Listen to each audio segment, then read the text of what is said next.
I stood in the hotel corridor at 7 in the morning, still wearing yesterday's makeup, my purse clutched against my ribs like a shield.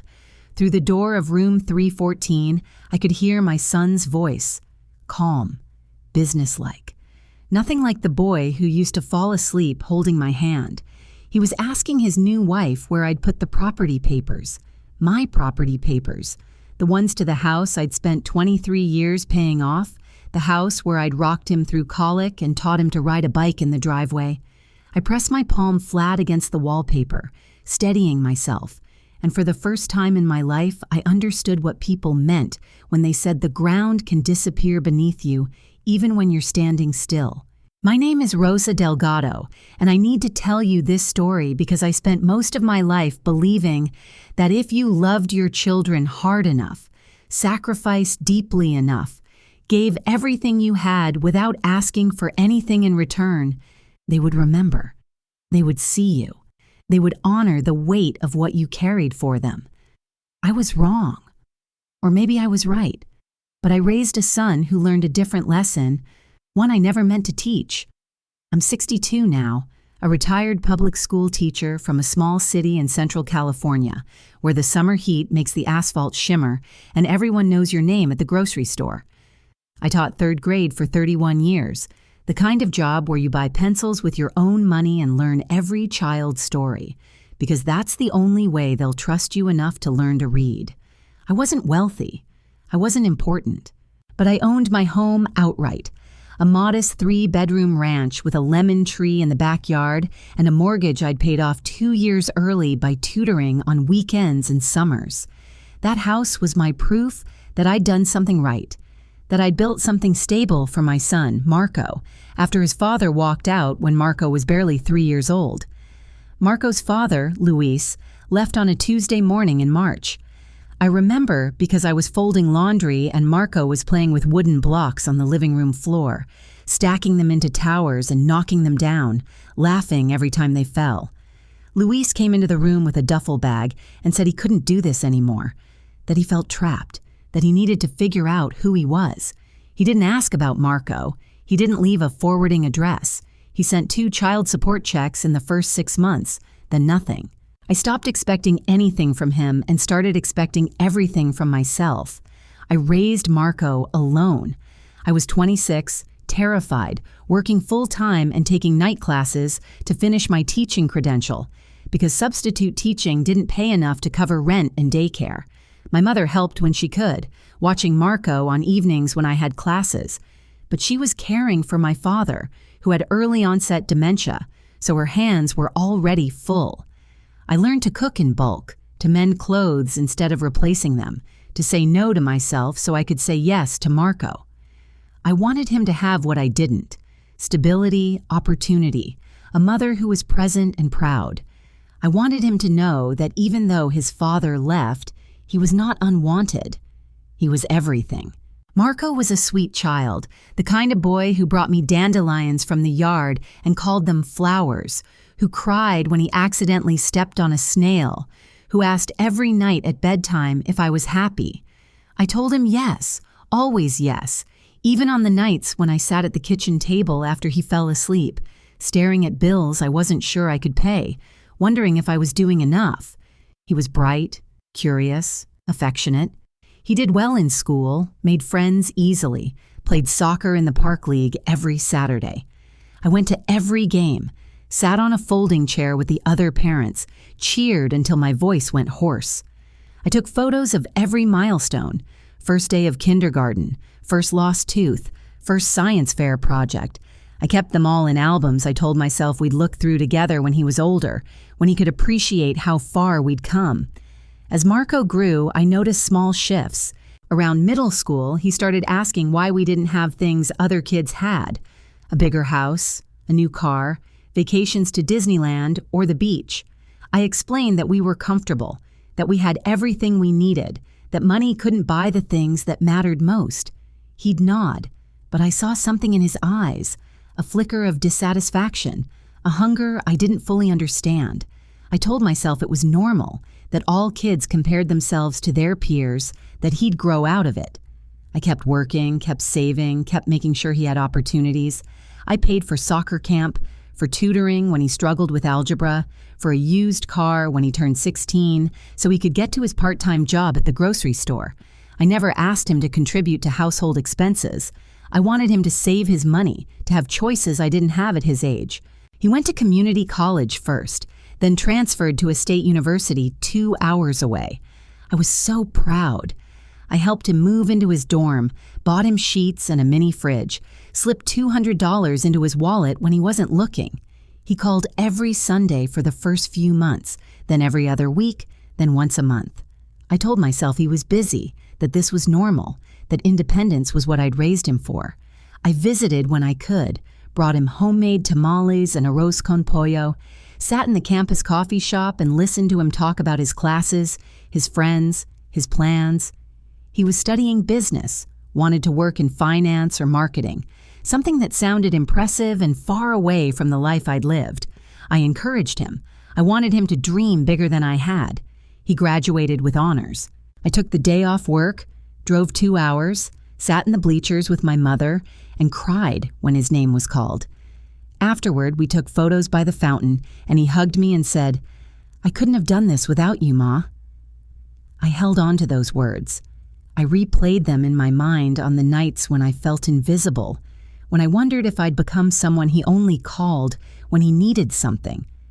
I told myself I was being unfair, that grown children have their own lives, that love doesn't require constant proximity. He got a job at a mid-sized marketing firm in the city, moved into an apartment with 2 roommates, started wearing tailored shirts and leather shoes. He seemed happy. He called less, but when he did, he sounded confident, ambitious, like he was becoming the man he was meant to be. I asked about his life, his work, whether he was eating well, sleeping enough. He always said everything was fine, great, better than fine. He didn't ask much about me, but I didn't mind. I was used to being the one who listened, who held space for other people's needs. That's what mothers do. We make ourselves small so our children have room to grow. Then, 2 years ago, he called and said he'd met someone. Her name was Vanessa. She worked in corporate law, came from a family with money, had gone to private schools, and spent summers in Europe. He sounded excited, nervous, like he was afraid I wouldn't approve. I told him I was happy for him, that I couldn't wait to meet her. He said he'd bring her by soon, but soon turned into months, and months turned into a year. When they finally visited, Vanessa was polite but distant, the kind of polite that feels like a wall. She complimented the house in a way that felt like pity, said it was cozy and charming, words that made me feel small. Marco barely looked at me during the visit. He kept checking his phone, asking Vanessa if she was comfortable, if she needed anything. I served lunch, asked questions, tried to make conversation, but I felt like a stranger in my own home. They left after 2 hours. Marco hugged me at the door and said, "Thanks, Ma. Vanessa really liked you." I nodded, but I knew it wasn't true. 6 months later, Marco called and said he was getting married. The wedding would be in the city, at a hotel ballroom Vanessa's family had booked, a formal affair with a guest list of 200 people. He said it quickly, like he was reading from a script, and then he asked if I could contribute to the costs. I asked how much. He named a figure that made my stomach drop, $15,000. I had some savings, the emergency fund I'd been building for years, in case something went wrong, in case I got sick, or the house needed major repairs. I told him I'd think about it. He said, "Okay, but we need to know soon because the deposits are due." His voice was flat, transactional, like he was negotiating a contract. I lay awake that night, staring at the ceiling, doing the math in my head. $15,000 was more than half my savings. It would leave me vulnerable, exposed, but it was his wedding. He was my son. I wanted to give him this. I wanted to be the kind of mother who showed up, who made sacrifices, who proved that love was more than words. The next morning, I called him back and said yes. He thanked me, said I was the best, said he'd send me the details. I wired the money that afternoon. He texted, "Got it. Thanks, Ma. You're amazing." I saved the text. I read it over and over, trying to make myself believe it. The wedding planning took over the next 8 months. Marco called occasionally, always with requests. Could I help address invitations? Could I pick up his suit from the tailor? Could I send more money for the rehearsal dinner because costs were adding up? I said yes every time. I took on extra tutoring jobs, skipped my own haircuts and doctor's appointments, ate meals of rice and beans to stretch my budget. I told myself it was temporary, that after the wedding things would go back to normal, that Marco would remember everything I'd done and we'd be close again. I held on to that hope like a lifeline. I remember one particular afternoon in late summer, about 3 months before the wedding. Marco called and asked if I could drive into the city to help Vanessa's mother pick out centerpieces for the reception tables. I'd been planning to use that Saturday to finally go to my own doctor's appointment. I'd been having some chest pains, and my neighbor, a retired nurse, had been nagging me to get checked out. But when Marco asked, his voice had that edge of urgency that made me feel like saying no would be letting him down. So I canceled the appointment, got in my car, and drove the 2 hours into the city. Vanessa's mother, Patricia, met me at an upscale event, planning boutique in a part of town where parking cost more than my weekly grocery budget. She was a tall, elegant woman in her late 50s, wearing cream-colored slacks and pearl earrings. The kind of woman who looked like she'd never worried about money a day in her life. She greeted me with air kisses that didn't quite touch my cheeks and immediately launched into a detailed explanation of her vision for the wedding.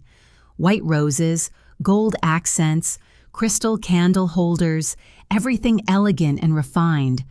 I nodded along, feeling increasingly out of place among the displays of silk table runners and hand-calligraphed place cards. At one point, Patricia held up 2 nearly identical white flower arrangements and asked my opinion. I looked at them carefully, trying to see a difference, and finally said I thought they were both beautiful. She sighed, a delicate sound that somehow conveyed disappointment, and said, "Well, I suppose it's hard to appreciate the nuances if you're not used to this level of detail." Then she turned to the boutique owner and made her selection without further input from me. I stood there for another hour watching her make decisions, wondering why Marco had asked me to come at all. When we were done, Patricia thanked me for my time and suggested we have lunch, but then immediately checked her phone and said she'd just remembered another appointment. I drove home alone, stopping at a fast food place for a sandwich I ate in the parking lot, trying not to cry. 2 weeks before the wedding, Marco called and said we needed to talk. He came by the house on a Saturday afternoon, alone. Vanessa was at a spa day with her bridesmaids. He sat at the kitchen table, the same table where I'd helped him with homework for 12 years, and he looked uncomfortable, like he didn't want to be there. I poured him coffee, asked how the planning was going, tried to make small talk. He cut me off and said, "Ma, there's something I need to tell you about the wedding." My chest tightened. I set my cup down and waited. He said Vanessa's family had specific ideas about the ceremony and reception, that they were paying for most of it, that there were expectations about how things should look, how things should be presented. I nodded, still not understanding. He shifted in his chair, wouldn't meet my eyes, and then he said, "Vanessa's parents think it would be better if you didn't sit in the front row during the ceremony. They want to keep the first 2 rows for immediate family, and since it's mostly Vanessa's side, they thought it would look more balanced if you sat a few rows back." I felt the air leave the room. I stared at him, waiting for him to laugh, to say he was joking, to tell me he'd fought for me and won. He didn't. He just sat there, looking at his hands, and said, "It's not a big deal, Ma. You'll still be there. It's just about the optics." Optics. He used that word like it meant something, like it could erase the fact that I was his mother, that I'd raised him alone, that I'd given him $15,000 and every bit of love I had. I asked him if he was serious. He sighed and said, "Please don't make this harder than it has to be. Vanessa's family is important to my career. I need you to understand." I told him I understood perfectly. I told him I'd sit wherever he wanted. He looked relieved, like I'd just made his life easier, and he left 10 minutes later without finishing his coffee. I stood at the sink, washing dishes I didn't remember using, and I realized I'd been holding my breath. I let it out slowly, carefully, like I was afraid I might shatter if I moved too fast. That night, I couldn't sleep. I lay in bed staring at the ceiling, replaying the conversation over and over. I thought about all the times I'd put Marco first, the nights I'd worked late to pay for his soccer cleats, the times I'd eaten leftovers so he could have fresh meals, the years I'd driven an old car held together with duct tape and prayers so I could save for his college fund. I thought about the day he was born, how I'd held him in the hospital and promised him I would always protect him, always fight for him, always make sure he knew he was loved. I thought about how that promise had slowly, imperceptibly, turned into a pattern of erasing myself so he could shine brighter. I got up around 3 a.m, made myself chamomile tea, and sat at the kitchen table with my mother's old photo albums. I flipped through pictures of Marco as a baby, as a toddler, as a young boy with gap-toothed smiles and scraped knees.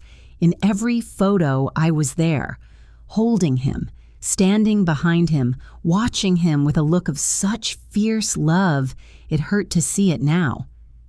I found a photo from his 8th birthday party, held in our tiny backyard with a cake I'd baked myself and decorations from the dollar store. He was grinning at the camera, wearing a paper crown I'd made him, surrounded by friends. I was in the background, slightly blurred, carrying a tray of hot dogs, always in the background, always serving, always there, but never quite seen. The wedding day arrived.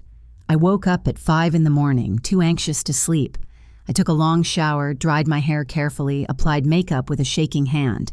I wore a navy blue dress I'd bought on sale 3 months earlier, simple and elegant, nothing that would draw attention or embarrass Marco. I'd had my neighbor help me pick it out because Marco had never asked what I was wearing, had never offered to go shopping with me or include me in any of the wedding preparations beyond asking for money and occasional errands. I put on the pearl necklace my mother had given me when I graduated from college, the only piece of jewelry I owned that felt special. I looked at myself in the mirror and practiced smiling, trying to look like a mother who was happy and proud and not at all heartbroken. I arrived at the hotel an hour early, as I'd been instructed. The coordinator, a young woman with a clipboard and a headset, checked my name off a list and handed me a program with my name misspelled, Rosa Delago instead of Delgado. I didn't correct her. It felt somehow appropriate, this small erasure, this subtle indication that I was an afterthought, a detail that didn't quite matter enough to get right. I found my seat in the 4th row, behind Vanessa's extended family, behind people I'd never met and never would. The seats were white with gold sashes, arranged in perfect rows in a ballroom that looked like something out of a magazine. Everything was beautiful, expensive, carefully curated. I sat down, folded my hands in my lap, and watched as the ballroom filled with guests. The guests who arrived were a certain type, well-dressed, confident, comfortable in spaces like this. The women wore designer dresses and carried clutches that probably cost more than my monthly utility bills. The men wore suits that fit perfectly, watches that caught the light, shoes that had never walked through a puddle or stood in line at a grocery store. They greeted each other with familiarity, with inside jokes and references to shared vacations and mutual friends. I recognized no one. No one recognized me. I was a stranger at my own son's wedding. A woman in a silver dress sat down next to me and introduced herself as Vanessa's aunt. She asked if I was with the bride or groom. I said I was the groom's mother. She smiled politely and said, "Oh, how lovely. Marco seems like such a wonderful young man. Vanessa is so lucky." I agreed. I said Marco was wonderful, that I was very proud of him, that I hoped they'd be happy together. She nodded and then turned to talk to the person on her other side, someone she actually knew, someone worth talking to. I sat in silence, clutching my small purse, trying to look like I belonged. The ceremony began with music that swelled through hidden speakers, making the air feel thick and important. Everyone stood. Marco walked down the aisle with Vanessa's parents. Not with me, I realized with a jolt. He was being escorted by her parents because they were the ones who mattered, the ones whose approval and money had made this day possible. I watched him pass my row without glancing in my direction. He looked handsome in his tuxedo, nervous but happy, and I felt a surge of love so fierce it took my breath away.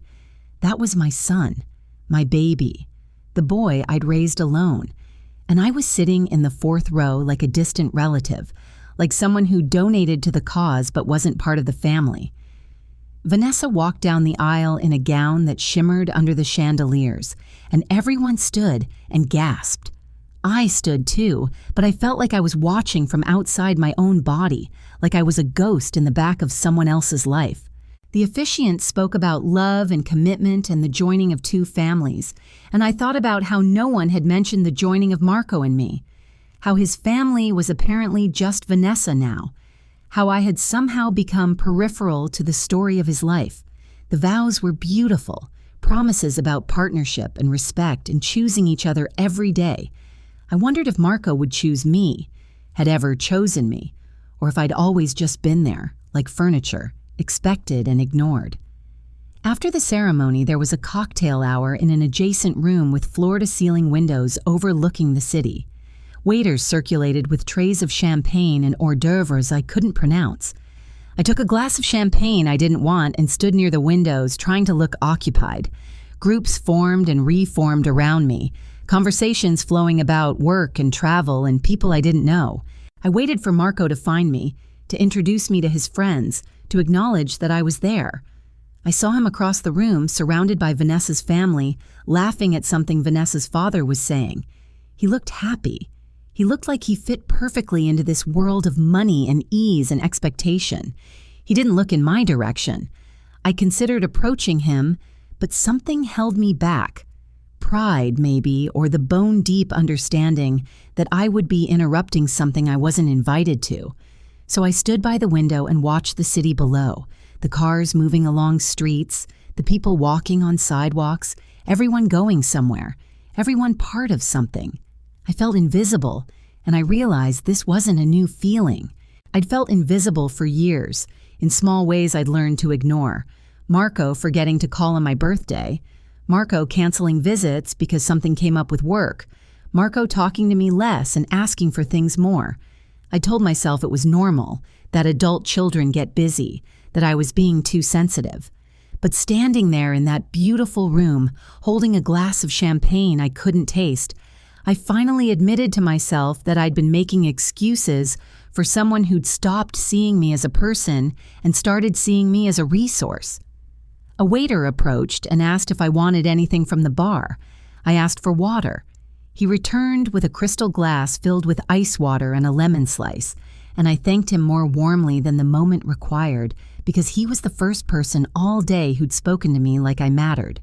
I sipped the water slowly, rationing it, giving myself something to do with my hands. Dinner was announced, and everyone moved into the main ballroom, now transformed with tables covered in white linens and gold chargers, and elaborate centerpieces of white roses and greenery.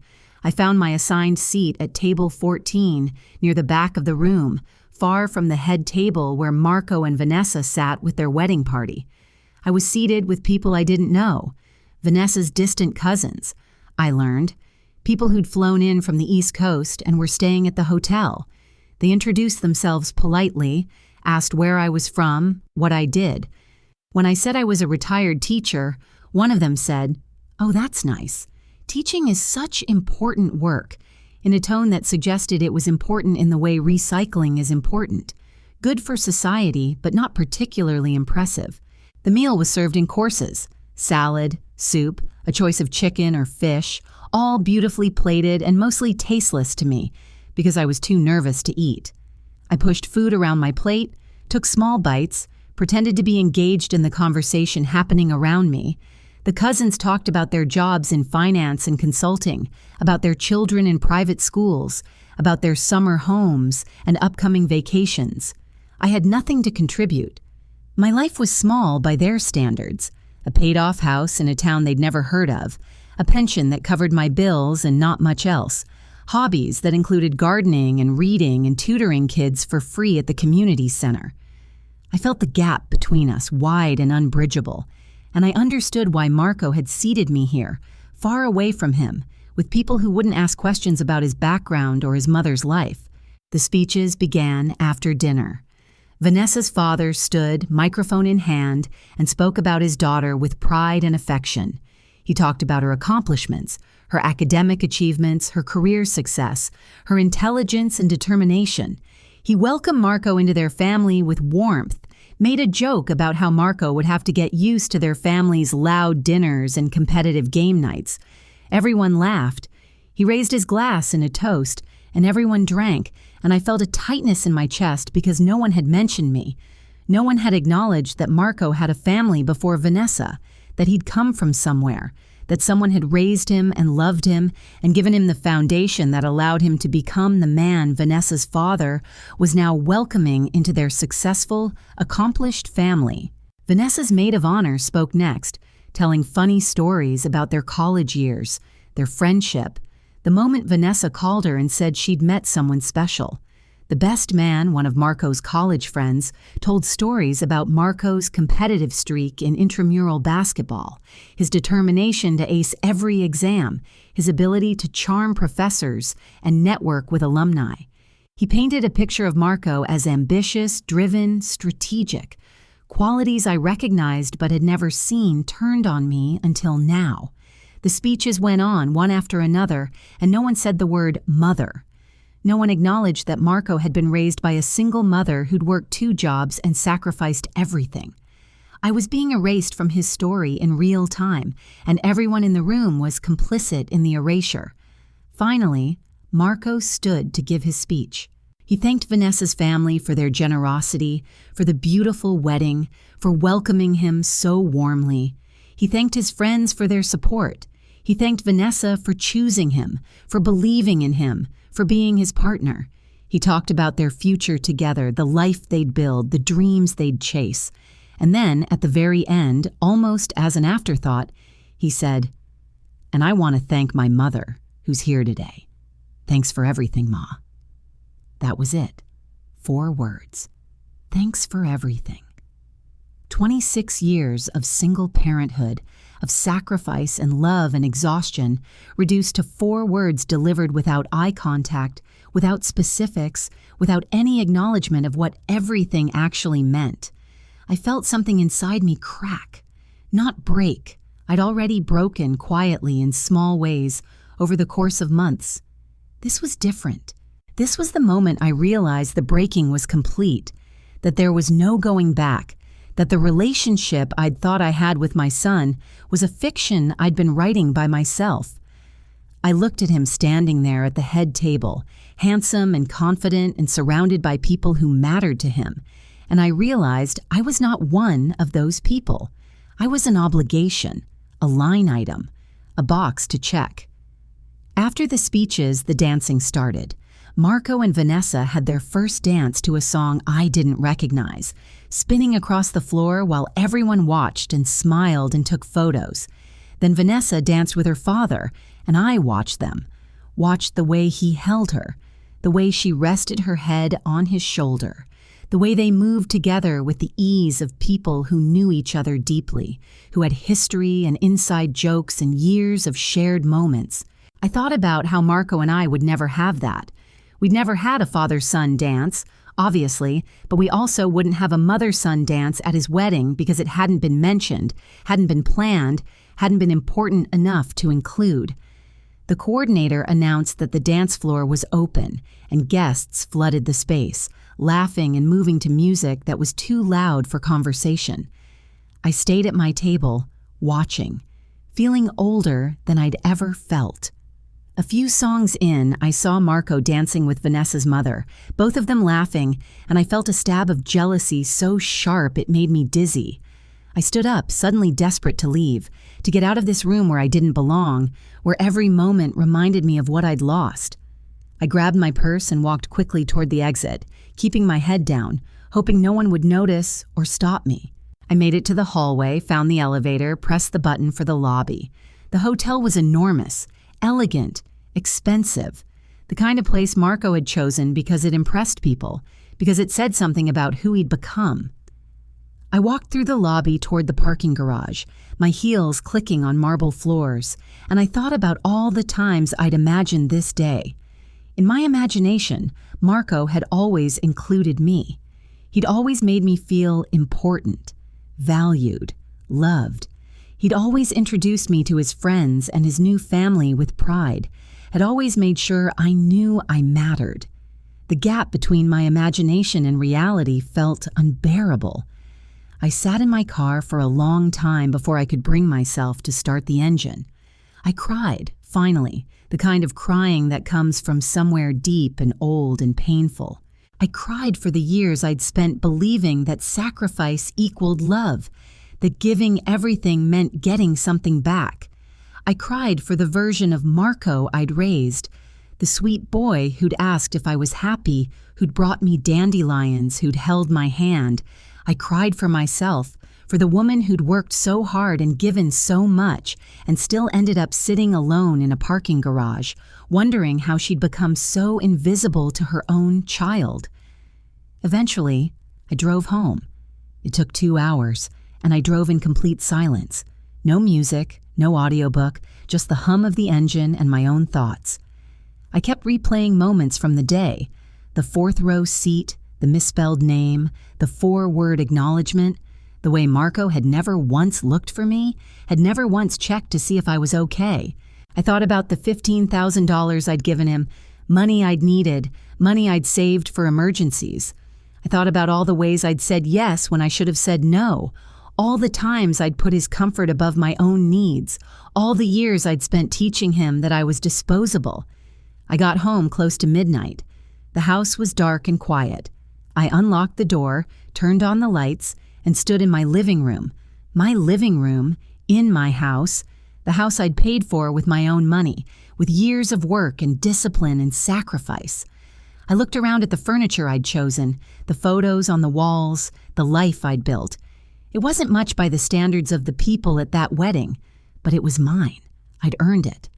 And I was not giving it to someone who couldn't even make sure my name was spelled correctly on a wedding program. I went to my bedroom, took off the navy dress, hung it carefully in the closet. I washed my face, taking off the makeup I'd applied with such hope that morning. I put on comfortable pajamas and got into bed, and for the first time in months, I felt something that wasn't sadness or anxiety or desperate hope. I felt anger, clean, clarifying anger. And underneath the anger, I felt something even stronger, resolve. The next morning, I woke up at 6:30 to my phone ringing. I reached for it, disoriented, saw Marco's name on the screen. My heart lifted for just a second. Maybe he was calling to apologize, to tell me he'd noticed I left early, to ask if I was okay. I answered, my voice still thick with sleep. He didn't ask how I was. He didn't mention the wedding. He said, "Ma, I need to talk to you about something important." His voice was serious, businesslike. I sat up, suddenly awake, and asked what was wrong. He said, "Nothing's wrong. I just need you to do something for me before Vanessa and I leave for our honeymoon this afternoon." I waited. He continued, "I need you to bring over the property papers for the house. We've been thinking about our future, about investments and financial planning, and it makes sense for you to transfer the house into my name. That way, if anything happens to you, we don't have to deal with probate or legal complications. You can still live there, obviously. It's just a formality, really. A smart financial move." I sat there in my bed, holding the phone, and I felt the world tilt. I asked him to repeat what he'd said. He did, slower this time, like he was explaining something to a child. "I need you to sign the house over to me. For estate planning purposes. It's what responsible adults do. They plan ahead. And this way, the house becomes a real asset we can leverage if we need to, for business opportunities or investments. You don't need to own it, Ma. You're retired. You're not going anywhere. And honestly, it's just sitting there. It's not doing anything for you financially." I asked him if he was serious. There was a pause, and then he said, "Of course I'm serious. Why wouldn't I be serious?" His tone was irritated, like I was being difficult, like I was the one being unreasonable. I asked him if he'd discussed this with me before. He said, "I'm discussing it with you now. I thought you'd understand. I thought you'd want to help me and Vanessa get a solid start. Isn't that what parents do? I felt something cold settle in my chest. I said, "Let me make sure I understand. You want me to give you my house, the house I spent 23 years paying for, the house I bought and maintained and improved by myself with my own money." He sighed, an exasperated sound, and said, "I'm not asking you to give me anything. You'd still live there. I just own it, legally, so we can use it as an asset." I said, "An asset? So you can use my house to get loans or make investments?" He said, "Exactly. See, you do understand. So can you bring the papers over? We need to leave for the airport by 2. I told him no. I said the word clearly, firmly, without room for misinterpretation. No. There was silence on the other end. Then he said, "What do you mean, no?" I repeated it. "No, I'm not transferring my house to you." He laughed, a short disbelieving sound. "Ma, you're not thinking clearly. You're probably still emotional from the wedding. Just bring the papers over and we'll talk about it. Vanessa can explain the financial benefits. She's a lawyer. She understands these things better than you do." That was the moment I felt the last thread of hope snap. He wasn't asking. He was assuming. He'd already decided that my house, my hard-earned property, was his to take. And when I said no, he dismissed it as emotion, as ignorance, as something he and his lawyer wife could explain away. I said, "Marco, I'm not emotional. I'm not confused. I'm very clear. The answer is no. I'm not signing over my house to you. Not today, not ever." His voice changed then, hardened. "Ma, I don't think you understand what you're giving up. This is a smart financial move. Every financial advisor would tell you the same thing. You're being stubborn and short-sighted. You're making a mistake." I said, "It's my house. It's my mistake to make." He said, "Fine. But don't come crying to me when you're dealing with estate taxes and probate fees and legal complications. I was trying to help you. I was trying to protect your interests. If you can't see that, then there's nothing else I can say." I told him that if protecting my interests meant giving him my house, then I didn't want that kind of protection. I told him I'd worked too hard and sacrificed too much to hand over the one thing I owned to someone who hadn't even made sure I was seated in the front row at his wedding. He was quiet for a moment, and then he said, in a voice that was cold and flat, "So that's what this is about. You're still upset about the seating chart. You're punishing me because your feelings got hurt." I felt my hands start to shake. I said, "Marco, this isn't about the seating chart. This is about you calling me the morning after your wedding, not to ask how I'm doing, not to thank me for coming, not to acknowledge that I exist as anything other than a source of money and property. This is about you asking me to give you my house, like it's nothing, like 23 years of mortgage payments are just a formality you can undo with a signature." He said, "I'm not asking for a gift. I'm proposing a legal arrangement that benefits both of us. But if you want to be selfish about it, if you want to cling to a house you don't even need, then fine. That's your choice. But don't expect me to keep bending over backward to include you in my life when you won't do this one simple thing for me." One simple thing.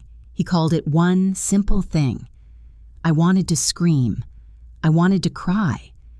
Instead, I took a breath and said, "Marco, I have given you everything. I gave you my time, my energy, my money. I gave you $15,000 for a wedding where I sat in the 4th row and no one spelled my name right. I gave you a childhood where you never went without, even when I did.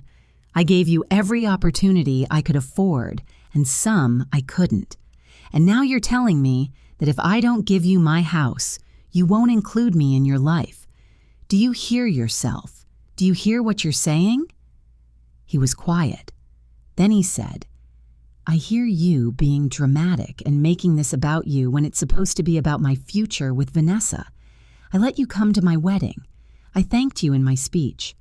I don't know what else you want from me." I let you. Those words hung in the air between us.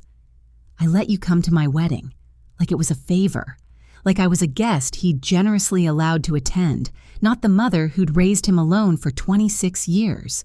I said, "I don't want anything from you, Marco. Not anymore." And I hung up. My hands were shaking so hard I almost dropped the phone. I set it on the nightstand and sat there, breathing carefully, trying to process what had just happened. My son had asked me for my house. When I said no, he'd threatened to cut me out of his life, and he genuinely seemed to believe he was the one being reasonable. The phone rang again. I didn't answer. It rang 3 more times over the next hour. I turned it off.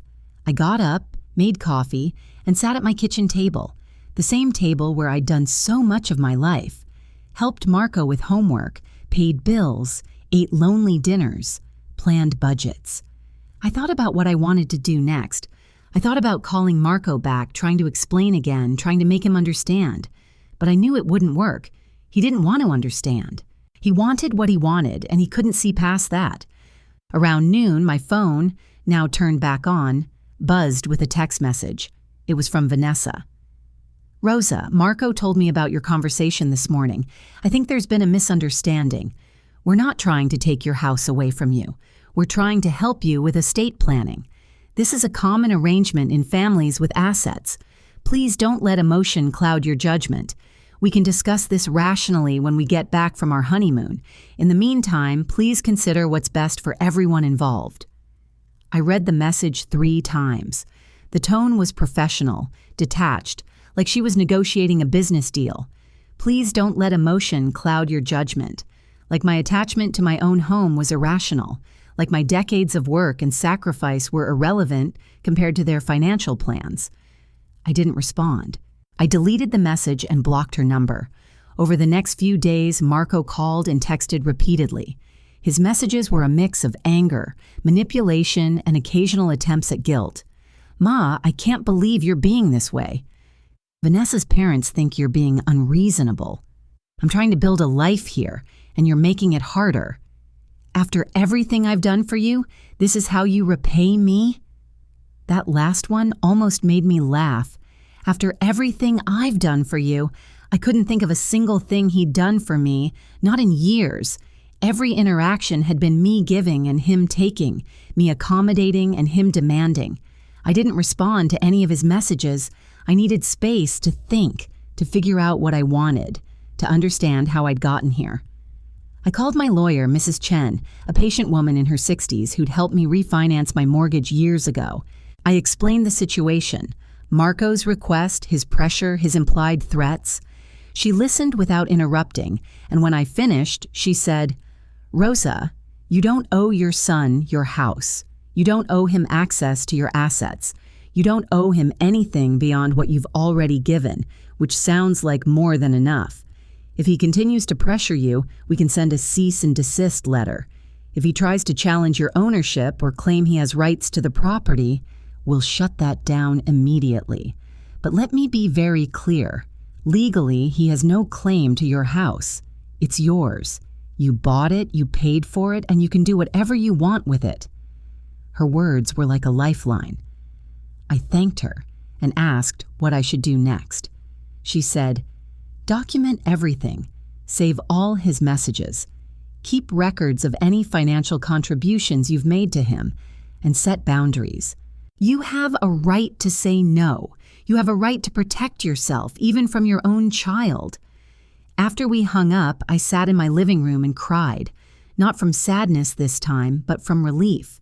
Someone had confirmed what I'd been afraid to believe. I had a right to protect myself. I started documenting everything. I went through my records and found receipts for Marco's soccer fees, his college expenses, his car insurance payments I'd covered for years. I found the bank transfer confirmation for the $15,000 I'd sent for the wedding. I printed out his text messages, his voicemails, Vanessa's message. I put it all in a folder and gave it to Mrs. Chen. She reviewed it and said, "This is good. This shows a clear pattern of financial support from you to him, and no reciprocal support. If it ever comes to a legal dispute, this will be helpful. But honestly, Rosa, I don't think it will. I think your son is testing boundaries, and when he realizes you're serious, he'll back off." I wasn't so sure. Marco had always been persistent when he wanted something, but I was learning to be persistent too. Persistent in protecting myself, persistent in saying no, persistent in believing that I deserved more than being treated like an ATM with a pulse. A week after the wedding, I got a call from Marco's old soccer coach, Mr. Ramirez. He'd heard through mutual friends that Marco had gotten married, and he wanted to congratulate me. We'd always gotten along well. He was one of the few people from Marco's childhood who'd acknowledged how hard I worked, how much I sacrificed. I thanked him for calling, and we chatted for a few minutes about his retirement, his grandchildren. Then he said, "Rosa, is everything okay? You sound tired." I hadn't planned to tell anyone outside of Mrs. Chen, but something about his kindness broke through my defenses. I told him everything. The wedding, the seating, the phone call, the demand for my house. He listened quietly, and when I finished, he was silent for a long moment. Then he said, "Rosa, I'm so sorry. That's not right. That's not how you treat someone who's given you everything." I started crying and he said, "Listen to me. You are not wrong for saying no. You are not selfish. You are not being difficult. You're protecting yourself, and that's exactly what you should be doing. Marco is a grown man. He's made his choices. You don't owe him your home." His words meant more than he could have known. After we hung up, I felt less alone. I started reaching out to other people, old friends from work, neighbors I'd drifted away from, my cousin Elena, who lived 3 hours away and who I hadn't talked to in months. I told them what had happened, not because I wanted pity, but because I needed to hear myself say it out loud, needed to hear other people confirm that I wasn't crazy, that my feelings were valid, that I had a right to be angry and hurt and done. Everyone I talked to said some version of the same thing. "You don't owe him your house." Some were more blunt. Elena said, "That boy has some nerve. You should tell him where he can put his financial planning." My neighbor, Mrs. Patterson, a widow in her 70s, said, "Honey, I've seen this before. Some kids grow up and forget where they came from. They forget who sacrificed for them. It's painful, but you can't let it destroy you. You have to protect yourself." Their support gave me strength, but it also made me realize how isolated I'd become. I'd spent so many years focused on Marco, arranging my life around his needs and schedules, that I'd let my own friendships and interests fade. I'd made him the center of my world, and when he moved away, emotionally first, then physically, I'd been left with a hole I didn't know how to fill. Now I was learning. I was reconnecting with people, accepting invitations to coffee and lunch and book club meetings. I was rebuilding a life that didn't revolve around waiting for my son to call. 3 weeks after the wedding, Marco called again. I almost didn't answer, but something made me pick up. His voice was different this time, less angry, more measured. He said, "Ma, I think we need to talk. Can I come by the house this weekend?" I asked him what he wanted to talk about. He said, "I want to clear the air. I think we both said things we didn't mean. I want to fix this." I told him I was willing to talk, but that I wasn't changing my mind about the house. He said, "Okay, I understand. Can I still come by?" I said yes, and we set a time for Saturday afternoon. After we hung up, I felt nervous, uncertain. Part of me wanted to believe this was a turning point, that he'd realized how he'd treated me and wanted to apologize. Part of me knew better, knew that people who feel entitled don't suddenly become humble. Saturday came. I cleaned the house, made iced tea, tried to prepare myself for whatever was coming. Marco arrived exactly on time, alone. He looked good, tanned from the honeymoon, relaxed. He hugged me at the door, a brief, stiff hug that felt more like a formality than affection. We sat at the kitchen table, the same table where we'd had so many conversations, and he accepted a glass of iced tea but didn't drink it. He started by saying, "Ma, I want to apologize. I handled things badly. I should have talked to you about the house before the wedding, not the morning after. That was poor timing on my part." I waited. An apology for timing wasn't the same as an apology for asking. He continued, "But I still think it's a good idea. I've been talking to financial advisors and they all say the same thing. Estate planning is important, especially when you're older. If something happens to you, I don't want to be stuck dealing with complicated legal issues. I said, Marco, I'm 62. I'm not dying tomorrow. And when I do die, I have a will. Everything is in order. You don't need to worry about complicated legal issues. He said, but it would be simpler if the house was already in my name. And honestly, Ma, what are you going to do with it? You're retired. You're living on a fixed income. The house is your biggest asset, but it's not doing anything for you. If it was in my name, we could leverage the equity for investments, use it to build real wealth. That would benefit both of us. I asked him how it would benefit me. He said, because when those investments pay off, I'll be in a better position to take care of you if you need it. I stared at him, trying to understand the logic. He wanted me to give him my house so he could invest the equity, and then maybe, someday, if I needed help, he might be in a better position to provide it. It was circular reasoning that only made sense if you believed his financial success was more important than my security. I said, Marco, I don't need you to take care of me. I need to take care of myself, and I can't do that if I give you my house. He said, you're being short-sighted. You're thinking about right now instead of the future. I said, I'm thinking about my future, my security, my home, the life I built for myself. He sighed, frustrated, and said, why are you making this so difficult? It's just a house. Just a house. I felt the anger rise again, hot and clean. I said, it's not just a house. It's 23 years of my life. It's every overtime shift I worked, every expense I cut, every sacrifice I made. It's the proof that I did something right, that I built something stable. And you want me to hand it over like it means nothing. He said, it doesn't have to mean nothing. It can mean something. It can mean you're helping me succeed. Isn't that what parents want? For their kids to do better than they did? I said, I do want you to succeed, Marco, but not at the cost of my own security, not by taking what I've earned. You need to build your own success, not stand on my foundation and call it yours. He stood up, agitated now. I can't believe you're being this selfish. Vanessa's parents helped her buy her first condo. They co-signed on her car loan. They gave her money to start her career. That's what families do. They help each other. I said, I've been helping you your entire life. I've given you everything I had to give. But giving you my house isn't help. It's erasure. It's making myself disappear so you can have more. He said, that's not what I'm asking for. I said, yes, it is. You just don't see it that way.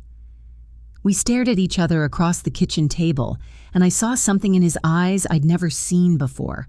Not anger, not frustration, but calculation. He was trying to figure out his next move, how to convince me what leverage he had left. And I realized I didn't want to be in a relationship where someone was constantly calculating how to get things from me. I said, Marco, I think you should go. He said, we're not done talking about this. I said, yes, we are. I've said no. I'm going to keep saying no. And if you can't accept that, if you can't have a relationship with me unless I give you my house, then we don't have a relationship. He looked stunned. For a moment, I thought he might apologize, might step back and realize what he was doing. Instead, he said, you're really going to choose a house over your own son? I said, you're really going to choose a house over your own mother? He grabbed his keys and walked to the door. Before he left, he turned and said, Vanessa was right. She said you'd be difficult. She said you'd make everything about you. I should have listened. Then he was gone, and I was alone in my kitchen, shaking with adrenaline and grief and relief. I'd done it. I'd held my boundary. I'd said no and meant it, and it felt terrible and necessary and right all at the same time. The following weeks were hard in ways I hadn't anticipated. I grieved not just the relationship I'd lost, but the relationship I'd never really had. I grieved the version of Marco I'd believed existed, the grateful, loving son who valued what I'd given him.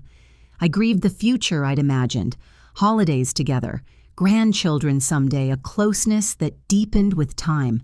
I grieved the waste of it all, the years I'd spent sacrificing for someone who saw my sacrifices as obligations rather than love.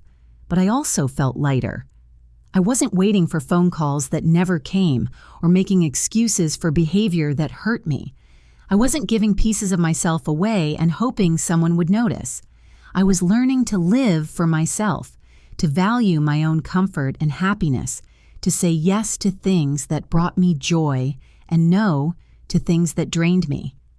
I started therapy with a counselor who specialized in family estrangement. She helped me understand that I wasn't responsible for Marco's choices, that I'd done my best with the knowledge and resources I had, that being a good mother didn't mean accepting mistreatment. She helped me see the patterns I'd established, always giving, never asking, making myself small, and how those patterns had taught Marco that he could take without consequence. She helped me forgive myself for not seeing it sooner, for not setting boundaries earlier, for believing that unconditional love meant no conditions at all.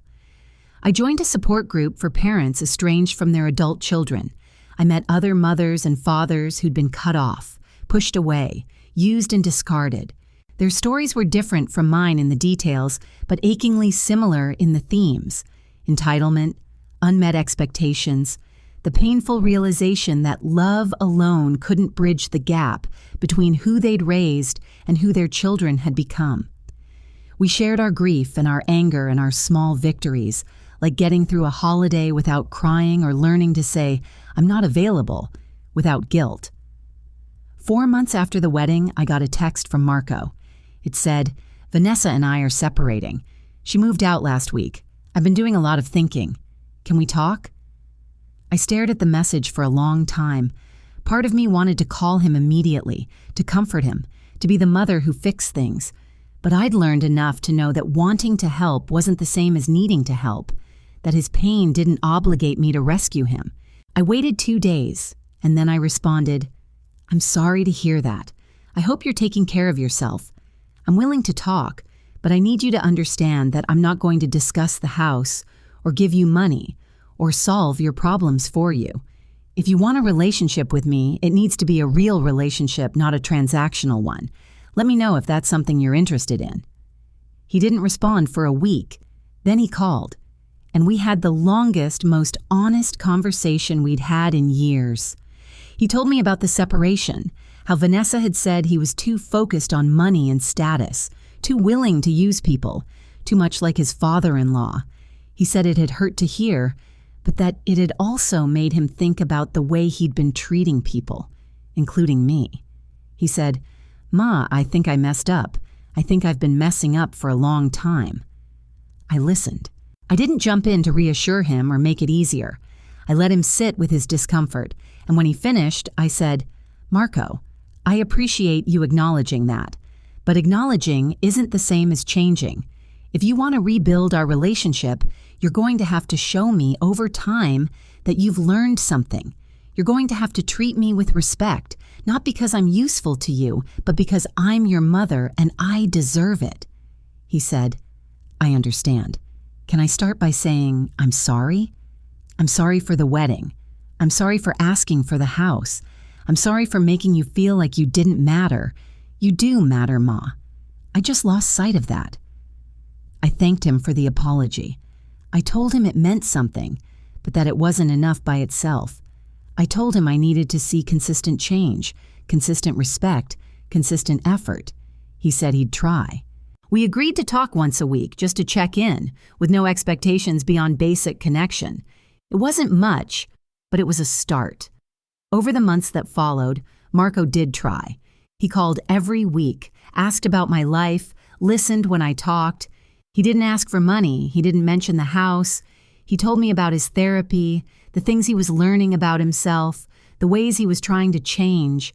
He apologized again, more specifically this time, for the seating at the wedding, for not including me in his speech, for treating me like an afterthought. He asked if he could visit, and I said yes.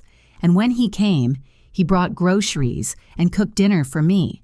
A simple gesture that felt monumental because it was the first time in years he'd done something for me without being asked. It wasn't perfect. There were still moments when he slipped into old patterns, when I could see him calculating, when I had to remind him that I wasn't a resource to be managed. But there were also moments of genuine connection, moments when I could see the boy he used to be, the one who'd asked if I was happy, the one who'd held my hand. I didn't know if we'd ever fully repair what had been broken, but I was learning that repair didn't mean going back to how things were. It meant building something new, something more honest, something sustainable. I'm still learning to live for myself. I'm still learning to value my own needs, to set boundaries without guilt, to say no when I need to. I'm still learning that love doesn't require self-erasure, that being a good mother doesn't mean being a martyr, that I deserve to take up space and be seen and have my sacrifices acknowledged. It's hard work, unlearning a lifetime of patterns, but it's work I'm committed to. My house is still mine. I tend my garden, repaint rooms when I feel like it, make decisions without asking anyone's permission. I volunteer at the community center, teach kids to read, have coffee with friends on Sunday mornings. I'm building a life that feels full even when I'm alone, a life that doesn't depend on anyone else's validation. I'm learning to be enough for myself. If you've made it this far, thank you for listening. Thank you for holding space for this story, for my grief and my anger and my hard-won peace. This isn't a story with a perfect ending. Marco and I are still figuring out what our relationship will look like. Some days are good, some days are hard. But I'm no longer waiting for him to see me. I'm no longer making myself small. I'm no longer giving pieces of myself away and hoping someone will notice. I'm here. I'm whole. I'm enough. And my house, my beautiful, hard-earned house, is mine. If this story resonated with you, if you've been through something similar, if you're learning to set boundaries and value yourself, please leave a comment. Share your story if you feel comfortable. Hit that like button if this emotional story touched your heart. And subscribe if you want to hear more real-life stories about family, resilience, boundaries, and finding your way back to yourself. These stories matter. Your story matters, and you deserve to be seen. Thank you for being here. Thank you for listening. And remember, you have the right to say no. You have the right to protect yourself. You have the right to exist as more than what you can give to other people. You are enough, exactly as you are.